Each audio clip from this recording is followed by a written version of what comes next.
नमस्कार दोस्तों, कैसे हो आप सब लोग। आप सबका स्वागत है अपने YouTube चैनल कल्पना हिंदी एकेडमी में। दोस्तों, ये क्लास हिंदी से संबंधित सभी परीक्षाओं के लिए है। आज की क्लास में हम हिंदी साहित्य से संबंधित महत्वपूर्ण प्रश्नों पर चर्चा करेंगे। तो आइए हम आज की क्लास को शुरू करते हैं। और हमारा आज का पहला प्रश्न है, हिंदी में रिपोर्टाज विधा के जनक कौन है।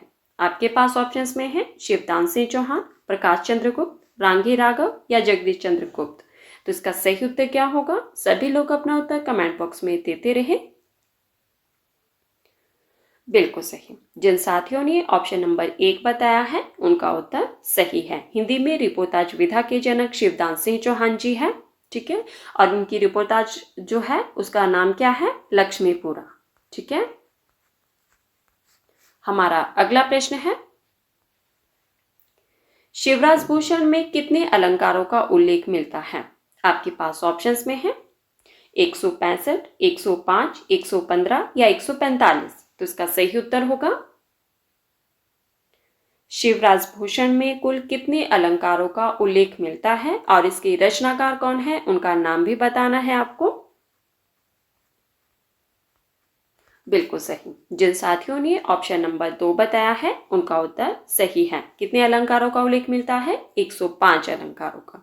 किसकी रचना है ये? कवि भूषण की। ठीक है, हमारा अगला प्रश्न है, ये आपके पास पंक्तियां दी गई है, मार हथौड़ा कर कर चोट, लाल हुए काले लोहे को, जैसा चाहे वैसा मोड़। प्रस्तुत पंक्तियों की रचयिता कौन है? आपके पास ऑप्शंस में है नागार्जुन, केदारनाथ अग्रवाल, सूर्यकांत त्रिपाठी निराला या भगवती चरण वर्मा। तो आप लोग पंक्तियों को ध्यान से सुनिए। पंक्तियां दी गई है आपके पास कि मार हथौड़ा कर कर चोट, लाल हुए काले लोहे को, जैसा चाहे वैसा मोड़। तो किसकी पंक्तियां है ये? बिल्कुल सही। जिन साथियों ने ऑप्शन नंबर 2 बताया है उनका उत्तर सही है। प्रस्तुत पंक्तियों के रचयिता है केदारनाथ अग्रवाल जी। हमारा अगला प्रश्न है, दिनकर किस रस के कवि माने जाते हैं। आपके पास ऑप्शंस में है करुण रस, वीर रस, श्रृंगार रस या रौद्र रस। तो इसका सही उत्तर होगा, बताइए, रामधारी सिंह दिनकर जी किस रस के कवि माने जाते हैं। बिल्कुल सही। जिन साथियों ने ऑप्शन नंबर 2 बताया है उनका उत्तर सही है। रामधारी सिंह दिनकर जी वीर रस के कवि माने जाते हैं। हमारा अगला प्रश्न है, गोस्वामी गोकुलनाथ द्वारा लिखित ग्रंथ का नाम है। आपको बताना है कि इनमें से गोस्वामी गोकुलनाथ द्वारा लिखित ग्रंथ का नाम क्या है। आपके पास ऑप्शंस में है हितोपदेश, ज्ञान मंजरी, 84 वैष्णवों की वार्ता या कृष्ण गीतावली। तो इसका सही उत्तर होगा,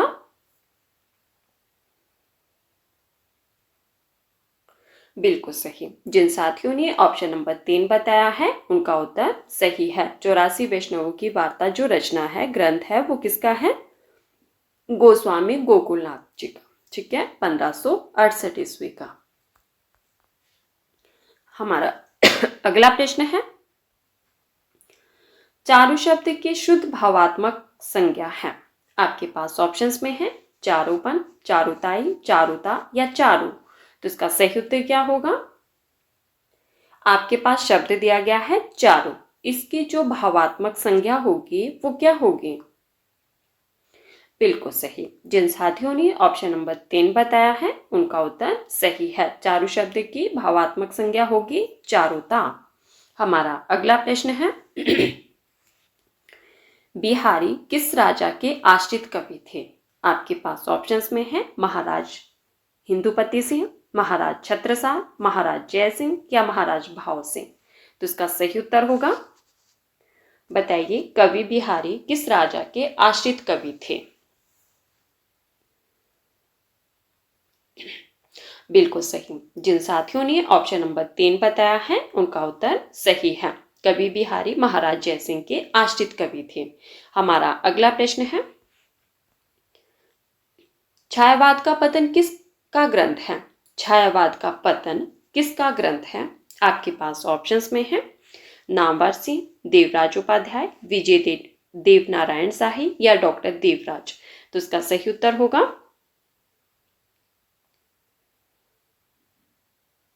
बिल्कुल सही। जिन साथियों ने ऑप्शन नंबर 4 बताया है उनका उत्तर सही है। छायावाद का पतन किसका ग्रंथ है? डॉक्टर देवराज जी का।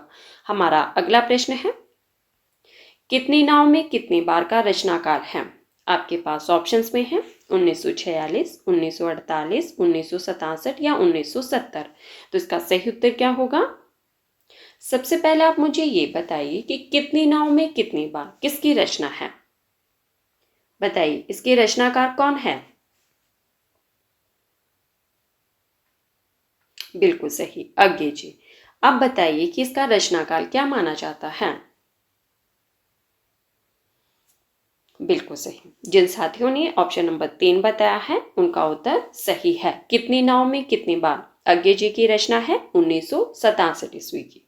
आप लोग मुझे ये बता सकते हैं कि इस रचना पर इन्हें कौन सा पुरस्कार दिया गया था?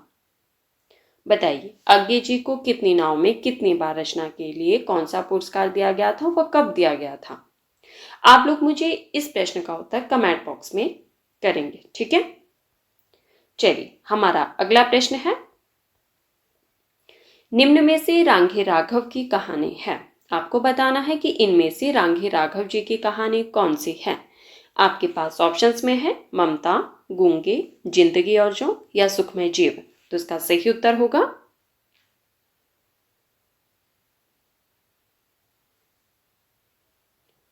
बिल्कुल सही। जिन साथियों ने ऑप्शन नंबर 2 बताया है उनका उत्तर सही है। गूंगे रांगे राघव जी की रचना है, ठीक है।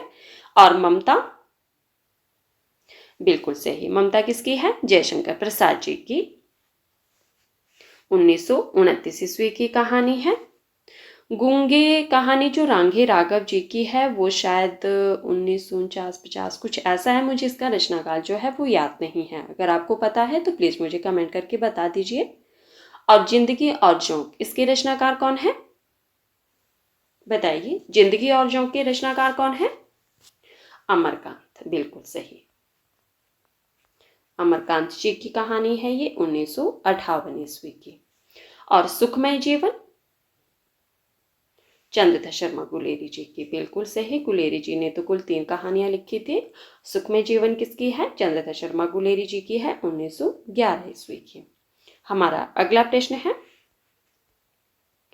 हिंदी साहित्य का इतिहास किसने नहीं लिखा?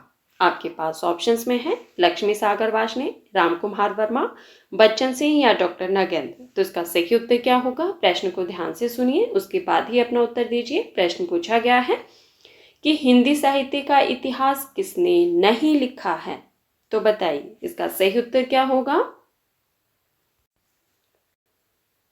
बिल्कुल सही। जिन साथियों ने ऑप्शन नंबर 4 बताया है उनका उत्तर सही है। किसने नहीं लिखा है? डॉक्टर नगेंद्र ने। हमारा अगला प्रश्न है, हिंदी साहित्य का सबसे प्रसिद्ध उपन्यासकार किसको माना जाता है? आपके पास ऑप्शंस में है रामधारी सिंह दिनकर, यशपाल, प्रेमचंद या जैनेन्द्र कुमार। तो इसका सही उत्तर होगा, बताइए इनमें से हिंदी साहित्य का सबसे प्रसिद्ध उपन्यासकार किसे माना जाता है?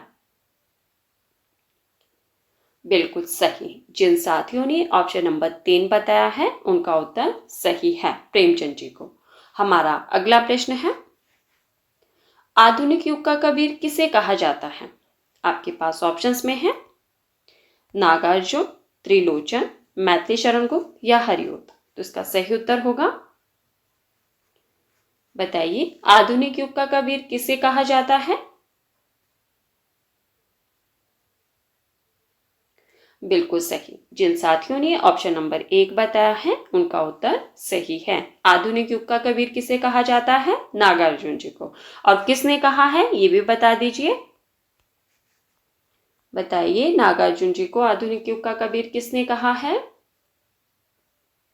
बिल्कुल सही। किसने कहा है? डॉक्टर नामवर सिंह ने। हमारा अगला प्रश्न है, खड़ी बोली का प्रयोग सबसे पहले किस पुस्तक में हुआ? आपके पास ऑप्शंस में है भक्ति सागर, प्रेम सागर, सुख सागर या काव्य सागर। तो इसका सही उत्तर होगा, खड़ी बोली का प्रयोग सबसे पहले किस पुस्तक में हुआ? और उस पुस्तक के जो रचनाकार रहे हैं उनका नाम भी बताना है आपको। बिल्कुल सही। जिन साथियों ने ऑप्शन नंबर 2 बताया है उनका उत्तर सही है। खड़ी बोली का प्रयोग सबसे पहले किस पुस्तक में हुआ? प्रेम सागर में। और इसके रचनाकार कौन है? बताइए, प्रेम सागर किसकी रचना है, किसकी पुस्तक है? लल्लू लाल जी की। बिल्कुल सही। किसकी है? लल्लू लाल जी की। हमारा अगला प्रश्न है, झांसी की रानी किसकी लिखी कविता है? आपके पास ऑप्शंस में है महादेवी वर्मा, सुधा चौहान, सुभद्रा कुमारी चौहान या शिवरानी देवी। तो इसका सही उत्तर होगा, साथियों जिन्होंने अभी तक वीडियो को लाइक नहीं किया है प्लीज वीडियो को लाइक कर दीजिए, और जिन्होंने अभी तक वीडियो को शेयर नहीं किया है अगर हो सके तो वीडियो को ज्यादा से ज्यादा शेयर भी कर दीजिए। बताइए, झांसी की रानी किसकी लिखी कविता है? ये कविता जो है किसके द्वारा रचित है? बिल्कुल सही। जिन साथियों ने ऑप्शन नंबर 3 बताया है उनका उत्तर सही है। झांसी की रानी सुभद्रा कुमारी चौहान द्वारा लिखी गई कविता है। हमारा अगला प्रश्न है, इतिहास शब्द का शुद्ध विशेषण है। आपके पास ऑप्शंस में है ऐतिहासिक, इतिहासिक, ऐतिहासिक या इतिहासक। तो इसका सही उत्तर होगा, आपके पास शब्द दिया गया है इतिहास, इसका विशेषण बताना है आपको कि इसका शुद्ध विशेषण क्या होगा।